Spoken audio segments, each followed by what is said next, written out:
What's up, Internet? Welcome to On the Screen, the monthly podcast where we discuss a variety of topics revolving around the media we consume on the screen. I'm Tomato Man from YieldTomato Gaming on YouTube, and joining us today is Zombie Hand and Geek Scorpio from Gaming Theater Presents. Hey y'all. And today we are entering the melting pot to discuss the fandoms we've been a part of the longest. Ooh, I Yeah. know mine. Well, it's not going to be Alan Wake because it's too recent. I know. I was not going to say that. That one's only been like 10 years, 11 years. I was not even going to say that. Has nothing on this. It's true. So, who would like to begin? I guess I'll go first. If I've got to pick the fandom that I went the longest, I had to stop and think which fandom. I'm like, no, that stopped here in 1997. Where's one that's older than that? And I have to go as my oldest fandom, a classic from the 80s, but still going on strong today. The Teenage Mutant Ninja Turtles. I was going to say. Now, do keep in mind it doesn't have to be limited to a single fandom. I mean, you can go with, multiples if they were around the same time frame, or even, since you're doing a show right now, you can also say, well, that's just for started with, television or print media. This fandom here for gaming started for me this time here. Well, that's true. It just didn't beat out Teenage Mutant Ninja Turtles. Yeah, the first two are the Because if best I have ones. to go back at the earliest video game fandom I was into, I would probably go with the Mega Man series. But Okay. Turtles beats out Mega Man for a long for in total time. Gotcha. Yeah, that makes sense, though. I mean, Turtles also had a number of very successful video games as well. Mm-hmm. There's very successful video games and very successful the animations for it. Um, and there was a point in time it held many accolades that have been beaten out by others that it started. Like, for example, for those who don't know, the Teenage Mutant Ninja Turtles started originally as an independent comic in the 80s. And back then, there were independent comic books that were coming out that weren't part of at the time, I think they were just called the Big Two, DC and Marvel. And getting an independent comic book to continue to thrive, especially that back then, you were either crushed because of the having to go. Your next competitor is Marvel and DC. It would be like being a boxer, and your first fight is against Muhammad Ali, and your second fight's against Mike Tyson, and then you have Evander Holyfield, and it's just downhill from there. It's like, be careful, you might get your ear bitten.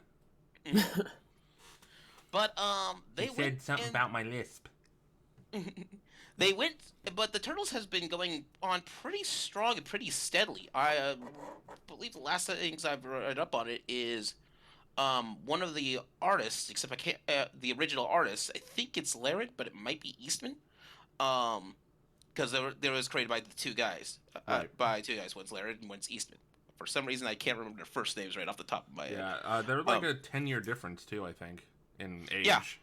In age. But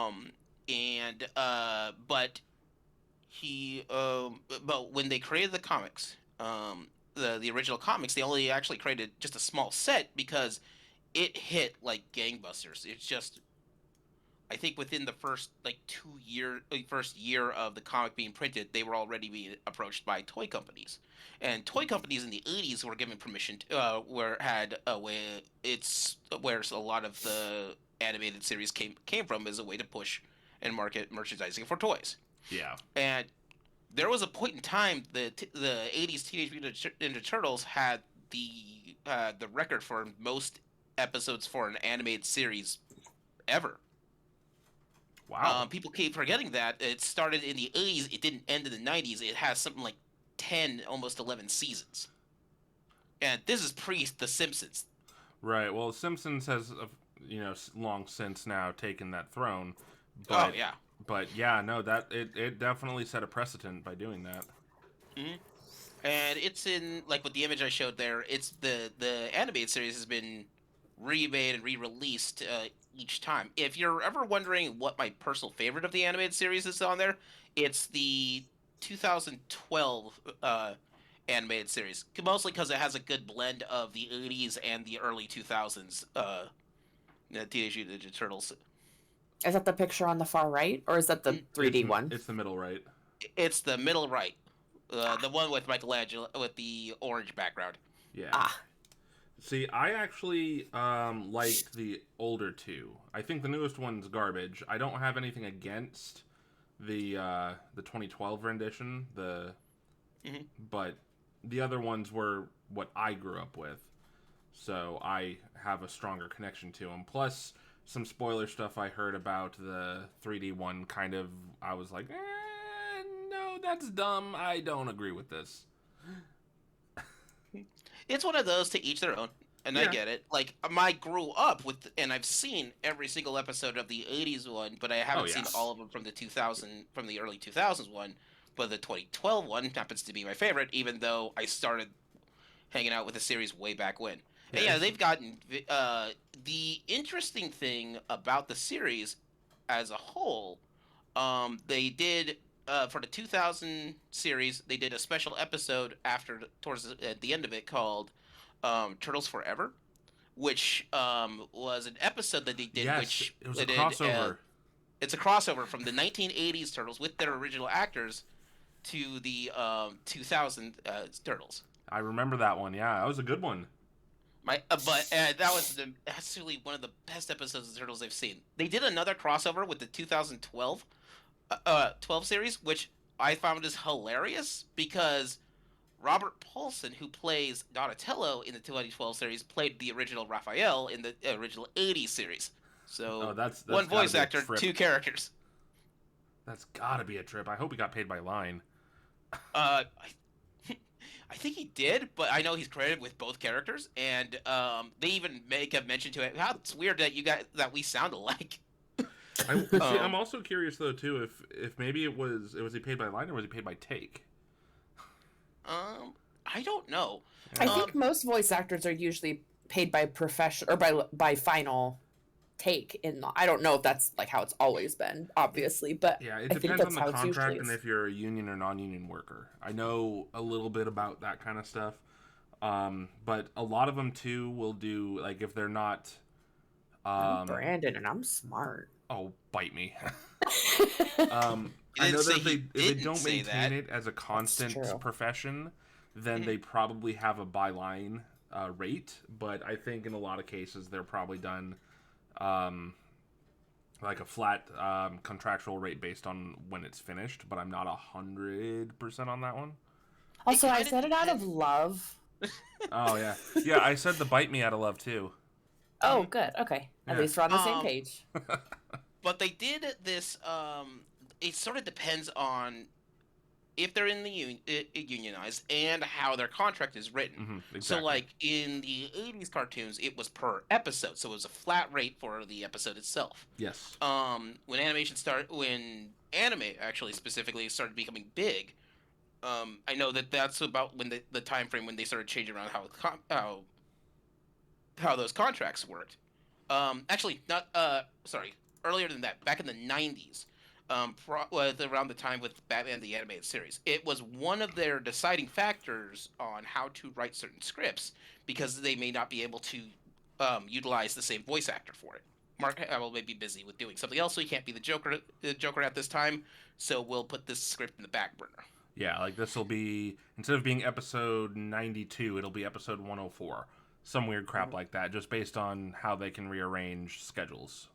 Yeah, but it's more dictated by schedule and character and script than it is but dictated by personal lines. So like if a person is so like if they literally can't get and sometimes it has to deal with rights of the character depending on the these series. So like for example, when the big one was when Nickelodeon took over for the Turtles, they got the rights to every character all of on it. there. And so Many turtles. Yeah, they and their outright bought villains. that shit. Like all of them are linked together as one big commodity. So that's why every so often you'll see Toka and Razor, those two, the giant snapping turtle. and I think Razor's Wolf. It was, Or I think, a puppy, maybe. no, It might have been it's a a wolf puppy. pup. Yeah, It is a I don't it's a remember. puppy because that's one of the things is like it mutated huge, but it was actually They're dumb because it was a child. babies. Hmm. But when they did it though, the those characters are only came out originally for the second movie, but now they can be spliced into anything that they want to, without having to like go out to get rights to certain things. That's why Bebop and they just did certain conscious choices for certain things, even though they have the rights in the 2000 series. Bebop and Rocksteady are not in it, Huh. Interesting. and paid a lot of attention to the fandoms on that. There was also the toy line, which had characters that didn't show up in any of the animated series until like the 2012, like Muckman, and I think Muckman didn't show up until years later in the series, until like 5 or 6 years after the toy was created. Um, Man. it's Muckman or Mutant. No, it's Muckman. He's got the powers to control garbage. I guess everyone has their down villains. He's a trash Uh, man. what's interesting is when the Turtles came out back in the 80s when it first started, it was they didn't uh the toy line was being made at the same time the cartoon was being made, which at the same time a tabletop RPG was being made. Oh my god. And the thing is that Laird and Eastman basically held the majority of the rights. They were perfectly fine to give the rights out, but they also, as part of their contract, kept close ties with everything, which is why one of the reasons why they're sometimes they make mistakes. Like they sign up for a contract for a series that doesn't go anywhere or doesn't isn't that great for itself. Cough. New Mutations. Cough. I think that's what it was called. It was no, I think it's like the next generation, next mutation or something like that is what it's called. Yeah, next Yeah, mutation. next That's mutation what it sounds was. right. It was not good. Did I see it? Yes, I That was did. the live action show, right? Mm-hmm. Yeah, that's the one where they had the female turtle. Tell me, is it the exact same uh design, but With boobs, they yes. just gave her boobs? Yes, with boobs. Yes, but that design was awful. They gave Yeah. her more of a waist and boobs. It's like the Krogan. It's gender swapped Leo is what it was. It's basically what they did to the female Krogan. Krogan, but boobs. Yeah. Mm-hmm. It was the animated series coming out, which is why they had actually different color bandanas. In the original comics, they were all red. And That's confusing. that's what the guys who did that's what Fred Wolf was talking about when he made the original series. He's like, that's kind of confusing. How about we just give them all each individual colors? Fine. How did Yes. you tell them apart? You didn't. In context, like you had to use context clues. You had to hope you were reading it right, and if you're lucky, it was drawn in the way that you could see their weapon. Had to use your brain. Don't know what that is. Yeah, what's that? But yeah, I don't know.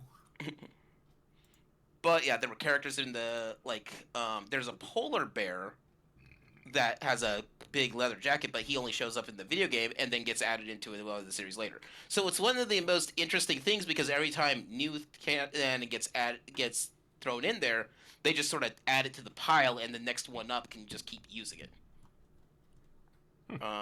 And the contract has to go to, and so the big one now is that it's contracted out to I think Viacom, which ended up being with Nickelodeon. So Yeah. Nickelodeon will be making the Teenage Mutant Ninja Turtles series going forward, but they still have retained a lot of their own rights. It's very interesting in the back end for it. The only thing that the two creators And one of the creators, Eastman, I think is still no Eastman or Lillard is still working on new comics for the latest comic series. It was part of the deal for actually having Nickelodeon do it. That they would help him pay off for making another comic series. If I remember right, I think the older one has passed away. I believe so. Because I learned actually a lot of what you're discussing here with the TMNT from a show on Netflix called The Toys That Made Us. And Yes. they had a very touching reunion between those two because they hadn't seen each other in over like 10, 15 years. Mm-hmm. And they got together and I think they penned a special comic before his passing. Because I think there's a memoriam in that episode of The Toys That Made Us that went over that. Yeah, Aww. there it is. Easton and Lillard. Finally found the image for it. There you go. Yep. But yeah, no, I mean, if you're wondering how much of a difference it is, here's from when their promotional images from way back in the I love that after the original first couple image. comics. I love that original image. Aww. I like the first comic though because it's like very gritty and dark looking. Mm-hmm. You can definitely see those Yeah, the age gap hand-done is very letters. there. The letters are very, very much hand done. Oh yeah, it's beautiful. Yeah. Teenage Mutant Ninja Turtles. Apparently, I just bumped into an eBay thing. Someone was selling the original comic for nearly $4,000, but it's Gross. Damn. the original #1. So, Ugh. Well, I'm gonna throw a little bump here just because. oh yeah, I could keep going on with this and all of its stuff for a long time. So I think I Yeah. need to get off the soapbox for a while. Oh no, Don't it's all open good. that Just little door. But yeah, so moral of my story: oldest fandom I'm into, Teenage Mutant Ninja Turtles. oh boy. It's a big one. Yeah, because that thing spans so much different media, and contrary to what a lot of people might believe, the live action movies were good. Fight me. Oh, they were really good. Also, I went back and I watched all 3 of them just a couple of days ago, like last week. That's interesting The timing. first one then. holds up well. Oh yeah, even the second one's pretty darn good. Mhm.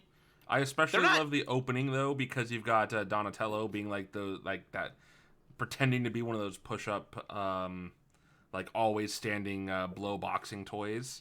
Yeah. I love that scene. But yeah, there was they got a bunch of backlash from. By the way, also fun fact, that was one of the for years that was the highest. No, the first Turtles movie was the highest grossing independent film made. Nice. Because people forget, even though it had this big box office, it was still an independent film. That was for that. That's true. And Yeah, it was a really I small think- company comparatively. And I think the first Turtles movie is one of the came around before Jim Henson's passing. But the Henson Company made the original puppetry for it. Yeah, speaking of that too, just as a little note, I actually got to see an online auction for one of the original suits from, I think it was the second movie. It might have been the first movie. For the blah blah blah for the Turtles, and it was tattered and falling apart, and it like sold for $4,000. Oh yeah, And it was They a were- mess falling apart. But, I mean, it's still film history, man. oh yeah. It's still in film history, and it's a problem that comes up a lot with archaeology. Honestly enough, archaeology has a problem with what's called the ability to store artifacts and such, because artifacts take up space, and you only have so much space you can work with.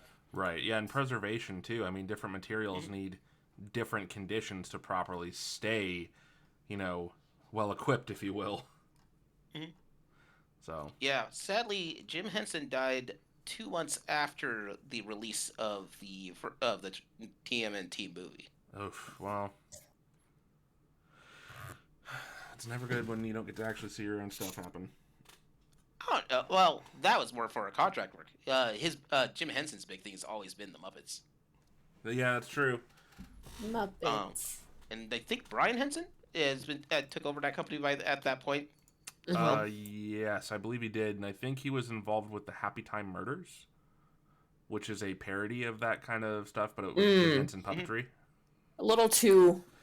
I haven't seen it, but from what I gathered, it was just a little too, like, Raunch.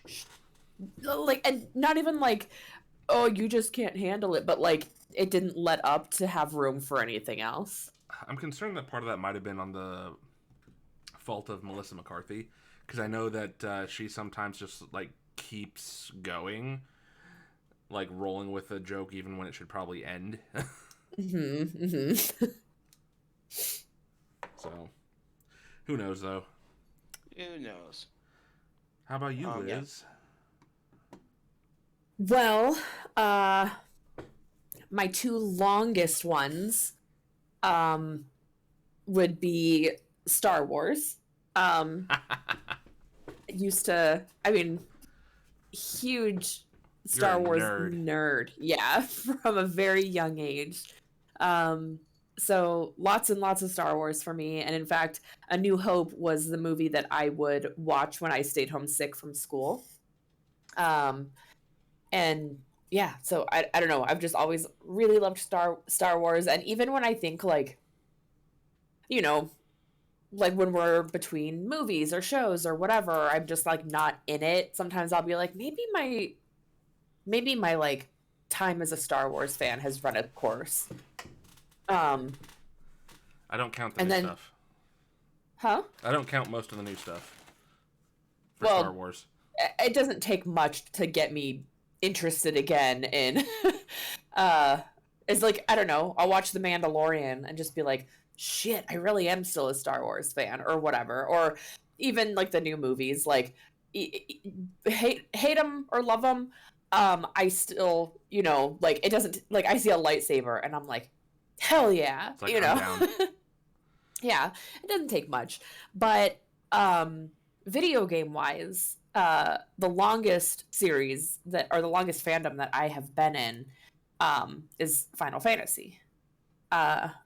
When I was about, I mean, and listen, I'm going to say a number, and I'm not saying I was good at these games at that time, but I was playing them and invested in them.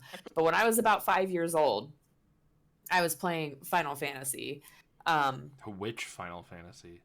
2. Well, I mean 4, but 2 in the United States. There you go. And I don't remember that one as much because I was so little. But I know I played it because I just like have those memories of things happening. But 6 is the one that stayed with me the most. It's one of the most emotionally invested stories they've done. Yeah, and I was just like at that age where finally I was starting to form like permanent memories, and I'm a person now.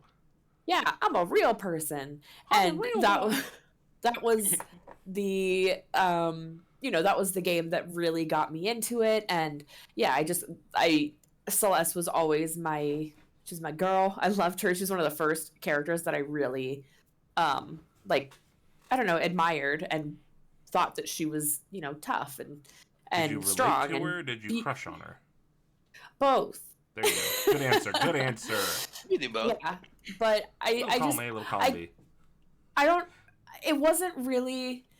I mean, and it's not like I had been. I mean, obviously, I'd been consuming a lot of media before that. My family was babysat by video games and the TV, And manga. but well, that didn't come until years later. But when I was that little, I was, I was just constantly taking in like TV and video games and stuff. Like I very also distinctly remember playing Bomberman at that age, Oh, and now God, I just yeah. I have a love of Bomberman, but especially like the DS one. So good. I just want the DS one on my Switch. That's all I want. But Final Fantasy was one of the first times where I felt like Celeste was strong and like, I don't know, beautiful and powerful and vulnerable, and like I didn't understand it at the time, but I like she was just like, I don't know, a lady in a video game, and I was like, I'm a lady and she's cool and I'm a I want to lady be and cool. not in the video game. What's up? Yeah, I just want to be cool like her. And so yeah, she was just one of my very first like that game, and then Celeste just meant a lot to me growing up. And after all my other long-term fandoms came after those two, because Star Wars and Final Fantasy were my bread and butter. And Bomberman. I Yes, don't say. but are you still in the Bomberman fandom? No, I just play the game on DS. There you go. I love it. I've beat the DS game several times because I love it so much. But Straight up, yeah, some of the best art right here, man. Remember, as a kid, I had to disassociate the game art from the cover art, from the manual art, because they were such different art styles. I think they were all good. Yeah. Yeah. Like, FF6 is like, was the first. FF6 was, I think, the second Final Fantasy I ever played, but the first one I ever got hooked to. they did, I think, the best job of trying to tie the concept art from Amano to the sprites with this one, simply because in the menus you actually had Amano portraits redone as pixel art, and that helped tie it a lot more. yeah. Also, the ultimate ongoing joke with the whole series is that the sprites are made first, because otherwise everyone would be white, skinny, and blonde. God, it's true. Have you seen the Tifa, the Amano Tifa art? Yes, I have. I actually have a repro of the Final Fantasy VII Demake. That's amazing. I love it to death. I want to do a playthrough of that one at some point. But yeah, no, I mean, it's like, you don't look like that. The one thing that carried over that he really did a good job of emphasizing, I feel, was the her gloves. They're vibrant ass red. Mm-hmm. And I like how Barrett has a rat tail. Oh yeah. Yeah, that's right. The Amano did artworks of the FF7, but I don't think they used Amano's art. They haven't used Amano's art for the covers or primary designs for quite a while, but he is still doing concept art for like every single game. So like, even if they have, like, when Nomura does not Nomura, it is Tetsuya Nomura. When he does his character art, even like with 7, he was the lead character designer for that. I mean, but they still have Yoshitaka Amano artwork, and that's because, he even did some for 8. Yeah, he did do 8 straight up. Yeah, not a whole lot from what I've gathered though, but he did do some for 8. Yeah, let's see. Does he still do so he still does the concept art for some of the later for Final Fantasies, at right? least for all the mainlines, I believe he still does. Yeah. Yeah. I don't think he does it for like the MMOs, so like 14 and 11. I actually don't know on that one. Here we go. Trying to find. There it is. Yeah, I love this freaking color. So there's some of the Tifa art. Oh wow, that is Yeah. bright I red. love the red. But yeah, that's Amano's work there, and Sephiroth fucking was like perfectly. It's just, angrier Setzer. He's I need moody Setzer, Setzer. but angry. This isn't Setzer. This is like one of the more famous drawings. That's Firion. Yeah, Firion, voiced by Johnny Young Bosch. Whenever he's voiced. Yeah. The Black Ranger from the second Black Ranger, excuse me. I've met him a couple No, times. he was the Black Ranger. Johnny Young Bosch was the Black Ranger. Yeah, he was the Not the second other. Black Ranger. The first He was one a Black Ranger. was a black man. Johnny Young Bosch used to come to Idaho a lot for conventions. Yeah. I think I actually have my Dissidia signed by him. Oh, that's dope. And by Zidane, I believe. Zidane. Shut up. No, it's Zidane. No, it's No. Zidane. Zidane, Dane. Ziteki, Zidane. Tacos and sushi. Don't talk to me. Oh, I'm gonna keep talking. If that's the case, I wanted to make a correction. It wasn't Jim Henson that worked on the Turtles movie. It was Brian Henson. Oh, okay, so it was. By then, Brian was taking over was working on the company, but that was the one where he was the chief puppeteer for. I'm like, oh man, that's gonna bother me. Yeah, you're like, I feel like I'm right, but I could be wrong, and I don't like it. So the big thing, though, with Final Fantasy VIII's conceptual art differential is the fact that Squall's design ended up shifting enough to where it's harder to... It's not as easy to see the character, particularly because he doesn't have a jacket yet. I mostly remember Renoa. Yeah, I mostly remember Renoa being blonde. Yes, she was. In fact, that's actually our alt color palette for her in the game. Dissidia. Yeah. But here's like one of the early Squall concepts. Yeah, look at that guy. Yeah, I find it ironic because like the artwork in FF8 is probably the close for the sprites and such are probably the closest to what his artwork would translate to. Which is funny because they were going off of what Tetsuya Nomura drew. But the really interesting thing here is you notice how he doesn't have a jacket here, but he has this weird belt cape. That thing tied around his waist. Yeah, he has a belt cape here. He tied his jacket around his waist. No, it's a '90s thing, move, right? Dude. But no, because I know because he has this as an alternate costume in Dissidia. His Dissidia outfit in general across the board has that cape by default. So it's like I love that for him. Yeah, I love that Dissidia drew so much on Amano's apparel design for the characters. I think that was very smart decision. I think it's weird though that Tetsuya Nomura drew a little dragon in some concept arts for FF7, but it's like that's not a character. Why are you here? Go away. No one even asked for this. Right? Is that supposed to be Bahamut? And if so, which one? Because they put like 6 of them in there. I know it's only 3. Shut up. That is a thing, like having a belt with a long fabric at the end. But I forgot what it does. Like, it's one of those. It looks snazzy. Oh, it does, but like it's one of those things. Like it looks snazzy, but it actually has a purpose. But kind of like it's like a duster almost, but for not one. That's the point. It just looks snazzy. And there's your Renoa. Yeah. Yeah. I think like his red colors or his palettes. Yeah, likes a lot of bright colors for the bright colors for the girls and darker colors for the men. I've noticed.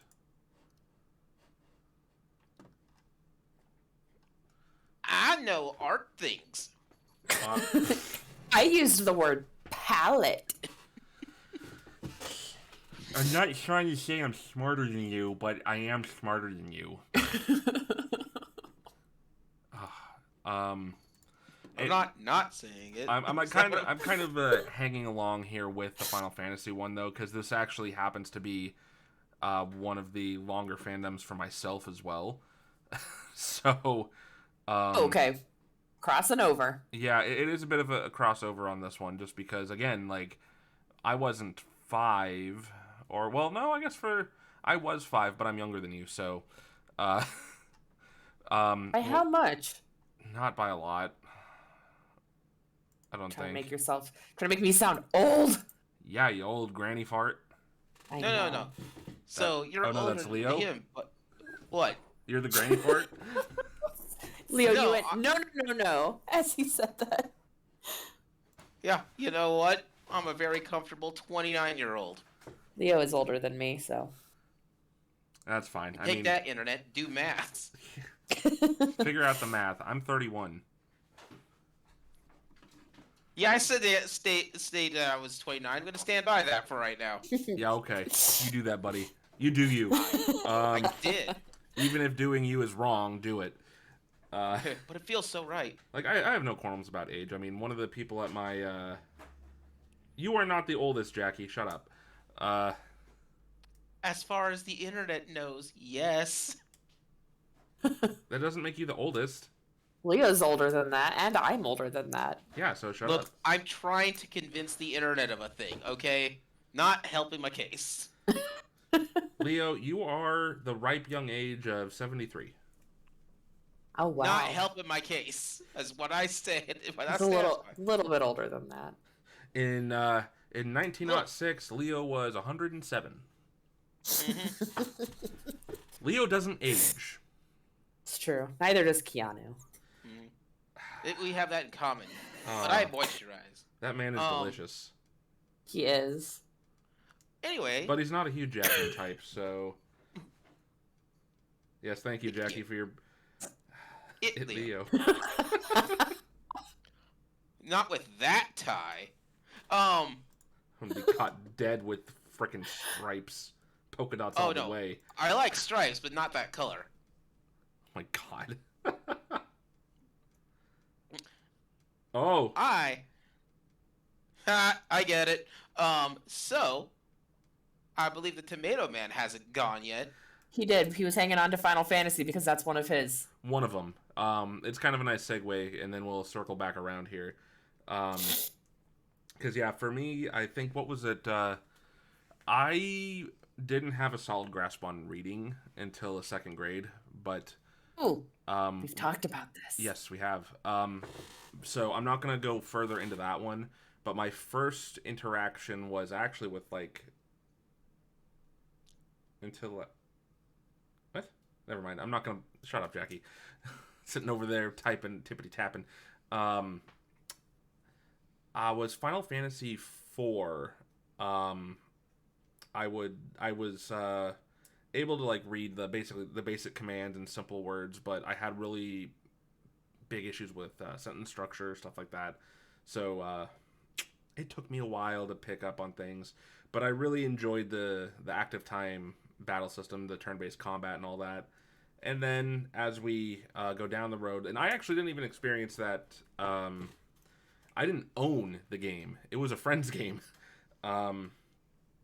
So I didn't actually start really collecting them or like acquiring all of them until I got a PS1.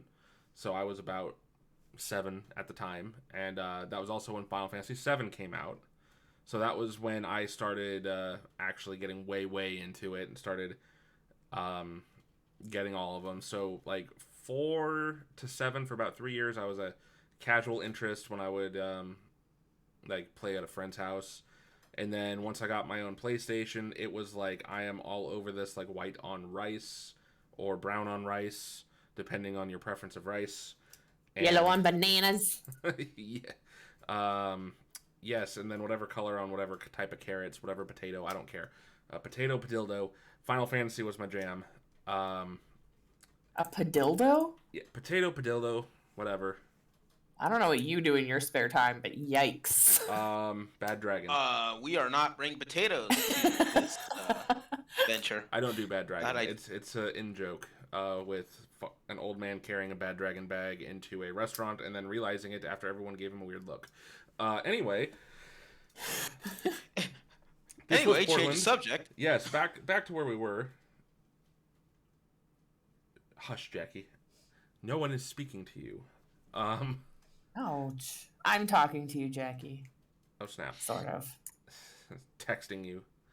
But yeah, it was like to the point where with like my fixation on Final Fantasy was, the same friend that we would like, I would watch him play Final Fantasy IV, that kind of thing. It got to a point where like we both wanted to play the game 7, so it's like I went out of my way to find in the In the years of the early internet, I found myself a PlayStation 1 emulation device for the PC, and I would play Final Fantasy VII while he played Final Fantasy VII. And you know what the Dun, worst part dun, was? We did it in dun. different rooms. Aw. So, like, oh yeah, you know, he was visiting for a week, and we'd spend most of our time in separate rooms playing this game. But then you could. It was really bad.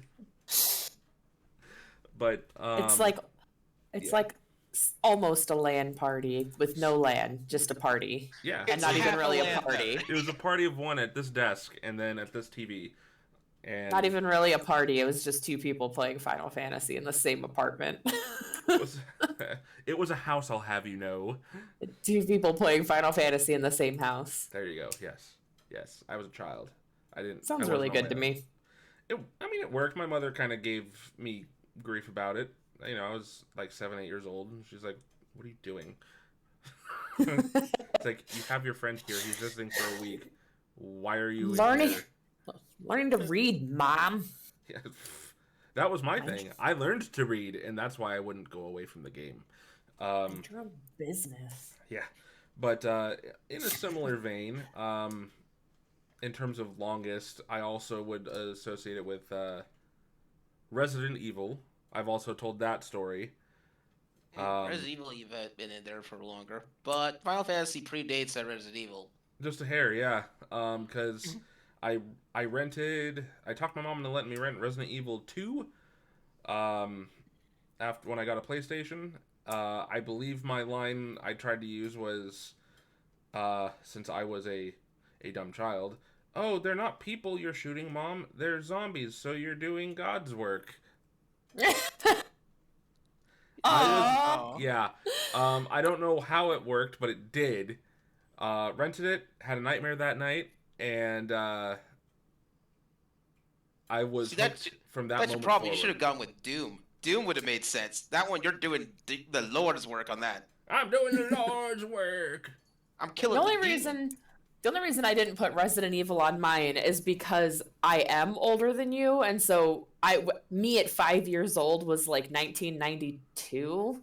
I was Wait, two. is that 1991 or 2? How old am I? When was I born? My math Who is am I? simple, Anyway. because my birth Anyway. year ended with a 0.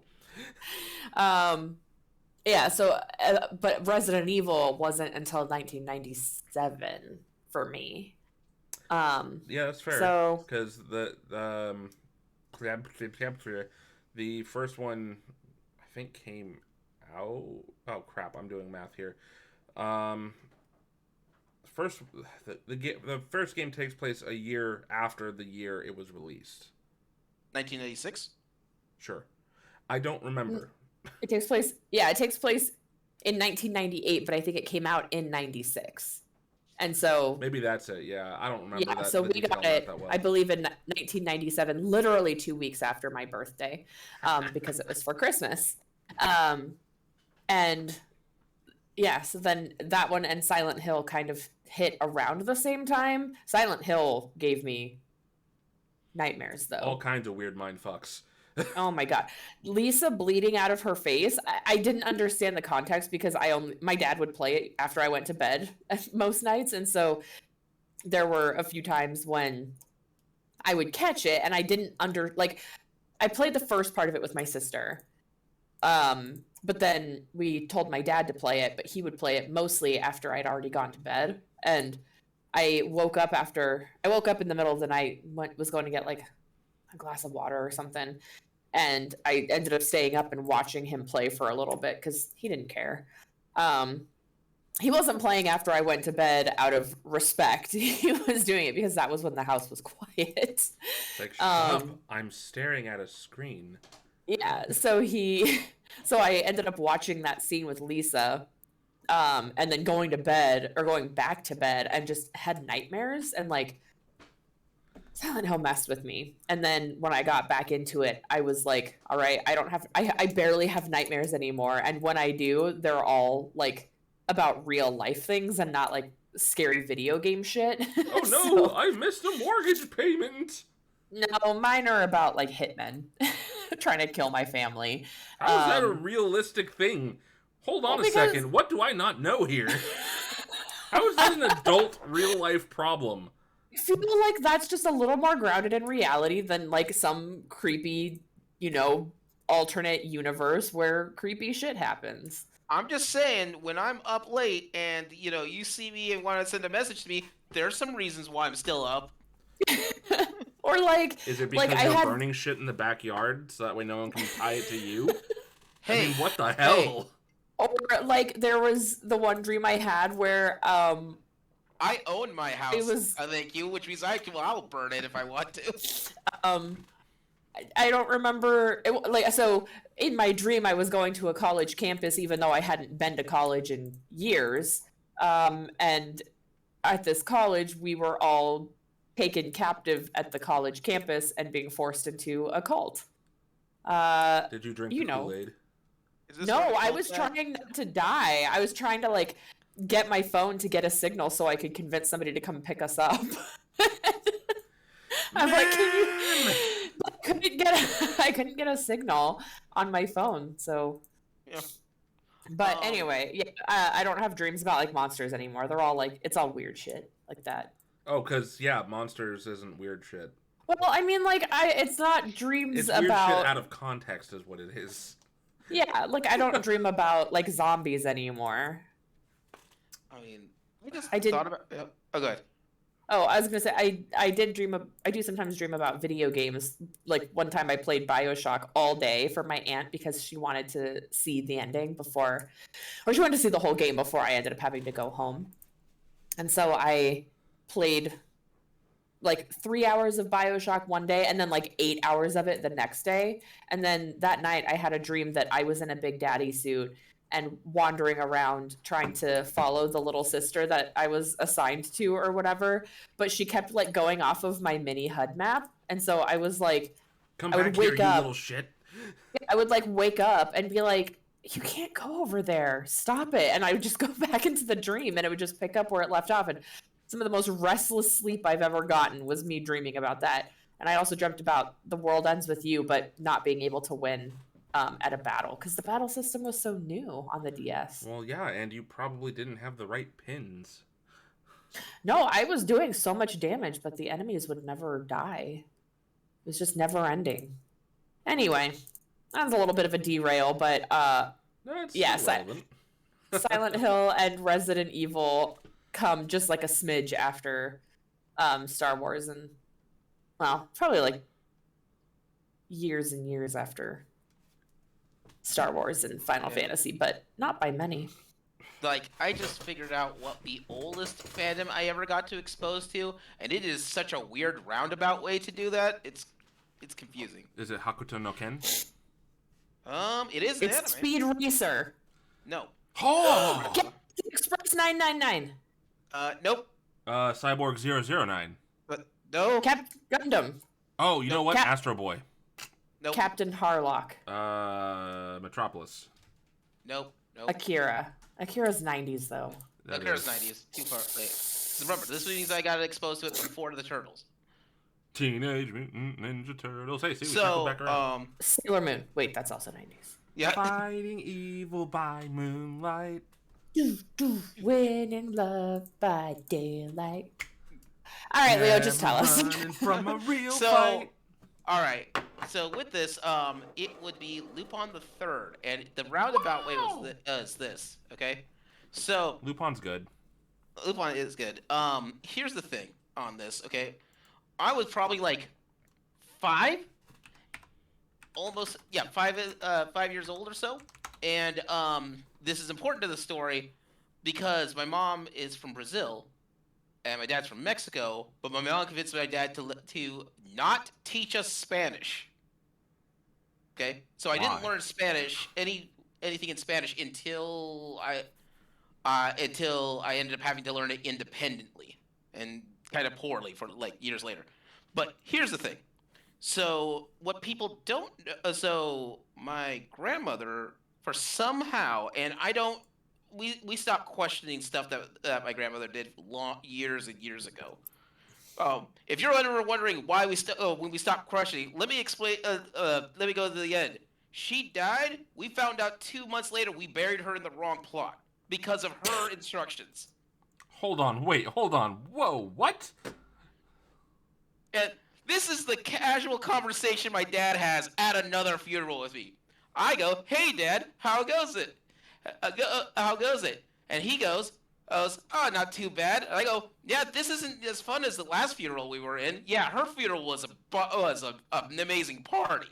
And she goes, "Yeah," and he goes, "Yeah. Oh, fun story, Leo. We buried your grandma in the wrong place." And I'm like, "What?" That's hilarious, Dad. That's a hilarious, fun story. It turns out, and I'm like, "How did you accidentally do it?" "Oh, we didn't accidentally do it. She told us to do it. She gave us the wrong instructions." No, she gave you the right instructions. It's the greatest prank she could have pulled on any of you. Oh, it's amazing. They had to go through a lot of paperwork to undo the plot that she already bought a decade ago. That's rough. The thing is that had they not done that, per her instructions, I think it would be just an empty plot. But anyway, that's one of the many random things my grandmother has done, and we barely blink an eye at it. So the reason why I bring that up is because somehow she got a bootleg copy of Lupin the Third when last time she was in Mexico in the early 80s. Which Lupin the Third? I could not tell you because it was all in Spanish. And I was really confused when one of the characters is named Roberto, because they just inserted a name here for that. Roberto. The only reason I could recognize it as senor. Lupin the Third is because I could recognize the characters that were in there. My God. And there was a blimp involved. It was weird. But, and it might have just been an episode of Lupin the Third, or not one of the movies. I couldn't tell. But the thing is, she has happened to have a bootleg of it, and she brought and we were watching it because she put something in, thinking that it was a Christmas movie. I mean, he's wearing. Well, okay, was he wearing red or was he wearing orange? I don't know, because the scenes I got to see had either Jigen or Fujiko, right? That's the no, girl. the samurai. Oh yeah, I don't remember his name. Goemon. Yes. But again, I didn't know those were those characters because Spanish fan translation dub in the early 80s. Some people don't realize that there's an awful lot of anime running around in Mexico. Huh. In the bootleg markets down there back then. I mean, I kind of believe that. It's kind of like how everything in China is a bootleg game.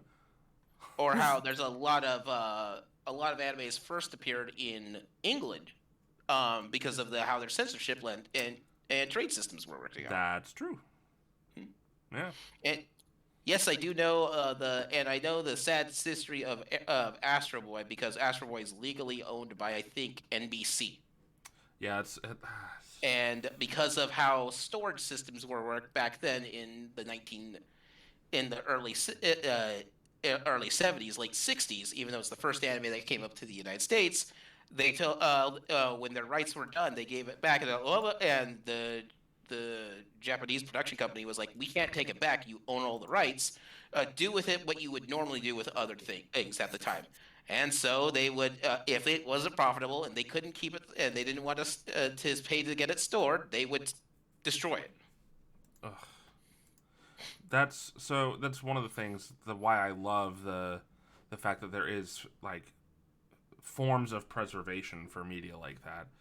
Like so the saddest truth though is that not everything that deserves to be in there gets in there, let alone in the manner that it needs to, in the time that it needs to. I mean, Jesus, they just in the last couple years put the first Blade Runner in the National Film Archive.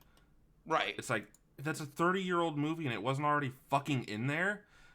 They have to go through a very big process to it in order to get them, like, the process to get something into a national, like the Library of Congress and the National Archives system has to go through a specific process, because once it's in there, it's essentially in there forever and has to be constantly kept up. It's like, it's the same concept of the maintaining. You know, because I think the Library of Congress is the biggest library in the world right now. Hello, Alexandria. How devastating. You know, but like it That will takes never forever be to get okay. things in there. Not okay. Not okay. Yeah. But yeah, that was the weird take of the oldest thing that I could fandom I got in there, a bootleg copy of a Spanish translation of Lupin the Third. I mean, that's fair though. I mean, there's all kinds of weird things. Like God, how did I? Like, there's a number of shows of all things, believe it or not. Like, I would, oh, this cover looks neat. I will get this VHS tape, and then in the beginning of the VHS tape, there's like a shit ton of ads for other anime. Yeah, and then you just take notes. That one looks cool. Yeah, like, what was it? I distinctly remember. God, how old was I? Like somewhere between the age of 6 and 9. It was probably closer to 6 than 9, but I got the first volume of Yu Yu Hakusho, and it had like ads for what was it, Gundam 0083 Stardust Memory on it, and I remember that advert being really, really like a really good and powerful like 30-second plus spot on this VHS tape, because they had amazing music. The voiceover was very succinct and clear and very like movie announcer-esque, and it was a commercial of the dub too, not like where anymore if you try and look up a commercial for something, it's going to be the original Japanese only, even though it's published on Funimation's YouTube or some shit. It's like, no, Funimation, no. You're not Sentai Filmworks. Give me the dub. We know what you do here. Yeah, Omicron 5000 or 9000 or whatever the fuck it is that he named his damn company. So. But then there's like cases where a fandom exists and you just sort of, by even in no means on your own, just sort of accidentally miss it. Like, I didn't know about Doctor Who until almost 2000. Doctor Who has been around for a while. Well, so it was revived in the 2000s is the thing. So that's probably why. Because it had like, I think, what, like a 30 or 40 year hiatus? Oh, let me rephrase that. 2005, after the, was like by the time I actually decided to watch an episode of Doctor Who, it was in Portland in 2010. Dang. So like that's the first time I ever watched the full-on Doctor Who episode, which means I missed all the Doctors from 10 backwards. Okay, so maybe I was being a bit aggressive with the time skip on that. It was, it stopped in 89, and then it re-kicked itself in 2005. I thought it was 05. I do remember why it stopped for the dumbest reason, too. It was, because they stopped it because there was one of the executives in BBC just didn't like it, and he got put in charge of Doctor Who, and was like, eh. Yeah, he didn't like Doctor Who, and they put him in charge of it, so he's like, done. It's like, well, he didn't like Doctor Who. They put him in charge for it separately because he had to be in charge of a couple of series. One of them that happened to roll up in his pocket was Doctor Who. Like, ratings for at the time were dropping for Doctor Who.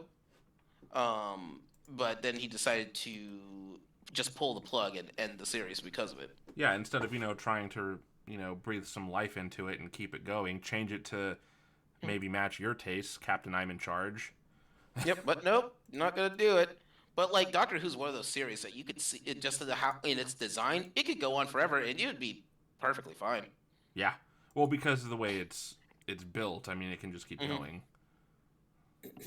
So it lends itself to that kind of formula. And few series could do that. I think that Star Trek, Power Rangers, so Sentai, Super Sentai. Super Sentais can do that.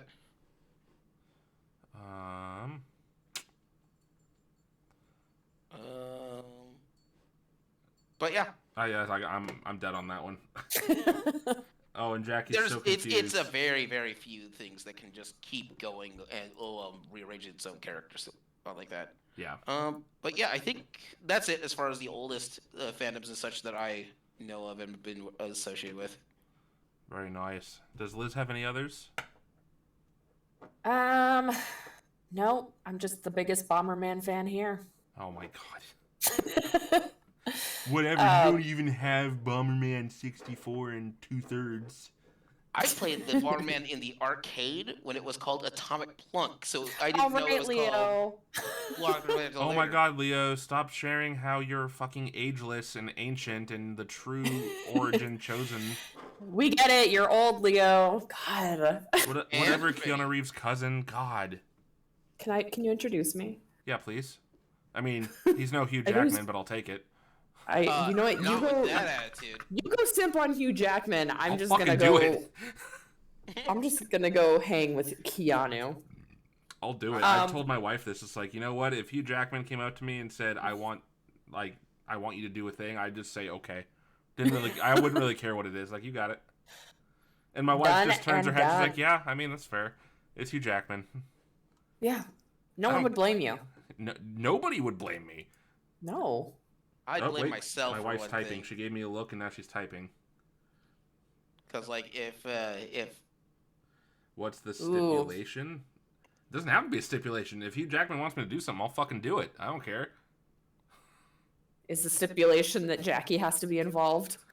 Probably not. now you might want to be careful with that because most people will go sexual. Oh, might right. not. No, never mind. I remember the stipulation now. Jackie specifically said, only if you get me an autograph.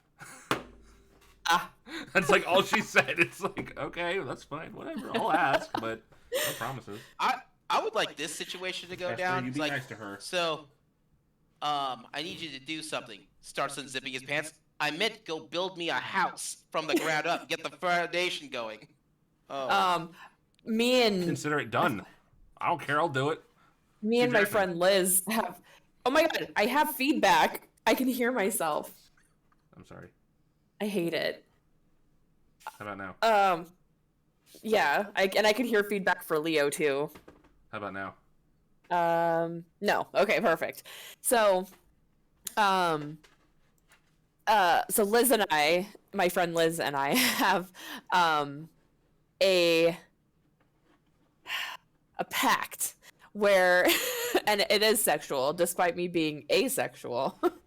Our pact is if the chance ever somehow arises, however it does, that we get the chance to sleep with Keanu Reeves, we have to try and get a hold of the other person because it's our stipulation is if one of us has the shot to do it, we have to give the other person the in also.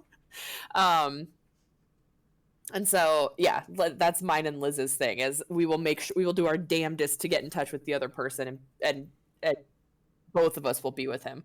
But that night, Liz had a dream that, she got the opportunity, like she met Keanu and he was like yeah, let's have sex, and she was trying so hard to get a hold of me and she couldn't. So she was like leaving me messages like, I'm just gonna do it, like I'm gonna do this if you're not gonna answer. And when she told me about this dream, I was like, that's all I'd want you to do, like, and then tell me about it. Bone him twice as hard for me. Yeah. Make the attempt to contact, because if they don't, that's a jerk move. But Keanu's not going to wait forever. See, that's what you do. See, here's really what she was doing. She's not telling you this. All she did was she hit send, so that way there's proof that she tried to call and then immediately hung up. No, like, there, done. She wouldn't do that to me. She loves me too much. So, yeah, that was it. And I was like, listen, if that happens and you can't get a hold of me, I want you to go through with it anyway. And then I want you to take pictures and I want you to show me. That's it. It doesn't even have to be like of his wang. I don't think that's a good thing to take a picture of. I think that's gross. Don't take a picture of that. Just take a picture of him shirtless. Laying in bed. Being hot. With today's paper, so I know it's true. Right. I love how people are like, just, oh, if you're going to post something for sale, you got to write the date on a piece of paper and have that in there. It's like, why? I could put, like, February 18th, 2092 on a piece of paper and slap it in front of something. It's like, there, can I sell this until this date? Is it valid? No. So you sue the newspaper like It's a kidnappers ransom do. thing. Yeah, It's a no, ransom that's note. what that is. But I'm talking like in sales groups that I'm in on Facebook and shit. They're like, you have to do this. It's like, why? I mean, I have to stamp it by having a physical piece of paper wasted in the photo when posting it on Facebook timestamps it already? Yeah. What? Mm. Ugh, I don't know. People are weird, and we got off topic, but that's okay because We did. it's okay. We got to discuss Hugh Jackman and Keanu Reeves. So Those are just two of the best topics that could be discussed. it's true, even though this topic, I mean, technically it's part of the melting pot, but I mean, you know what? We can call it fandoms. Keanu fandom and the Hugh Jackman fandom. We've been a part of both those for a while, right? Yeah. I mean, I'll be honest. My favorite like brick joke is from a Keanu Reeves movie, and that's Bill and Ted's Excellent Adventure. Be excellent to each other. No, the brick joke's the part with when he steals his dad's keys. If we remember to throw them in the bush, then they'll be there. Hey, look! That's right. I did steal my keys. So fucking dumb. It makes me laugh every time. Well, yeah, I'm Alright. laughing right now.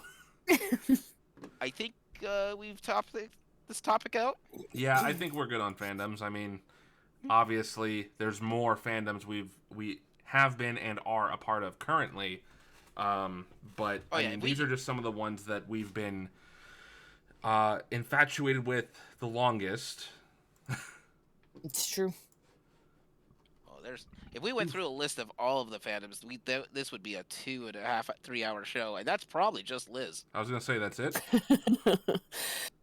That would just be me going around my room and looking at every single like game and movie and figure and collectible and everything that I have, and then talking endlessly about them. And so it'd be like 2.5, 3 hours for like one wall of my room. It's a good thing we're stopping, is what I'm saying. Yeah. Yeah. I do have to notate this because I'm also gonna do a screen share on it just so I can pose it, and Liz will probably recognize it immediately. I don't know if Leo will. Well, if I turn, do I want to screen share? No, I'm just gonna turn on the camera. Hello, camera. Are you going to turn on? Show me the camera. Which one? Oh wow, that just does not want to work there. Then I'll just do a screen share. Fine. Like, I've got a shelf of fandoms I can get into, and short story. Yeah, you don't. That's a dangerous topic right now. Okay, come on, you. Turn that one off. Okay, I am currently streaming. Yeah. Ooh, let me go jump in. Watch stream. Sorry, cats. Full screen. Okay, that's. Whoa! Oh yeah, isn't that cool? Look at that endless tunnel. All right, what are we gonna look at? Do you recognize this? There's a glare on No. it. Can you move it in closer? Stuff number 2. Oh my god! It's Ace Attorney. That's a Miles Edgeworth! Yes, it is. I am a simp Oh for my Miles God. Edgeworth. You know what? I'm a simp for Phoenix Wright, so I feel you. Yeah, I had to share that with you specifically, Liz, because I know that you get it. Oh, I love those games. Yes, agreed. I need to actually get back to my replay of it on the Switch. Right? All right, well, on that note, I would like to thank all of you for joining us today. Don't forget, you can check out a videocast version on my YouTube channel, youtube.com/YieldTomato. You'll also find links in the description there for our speakers, and hopefully you'll join us again for more of the magic we all enjoy on the screen. Take care, everybody. Bye! Later. Bye.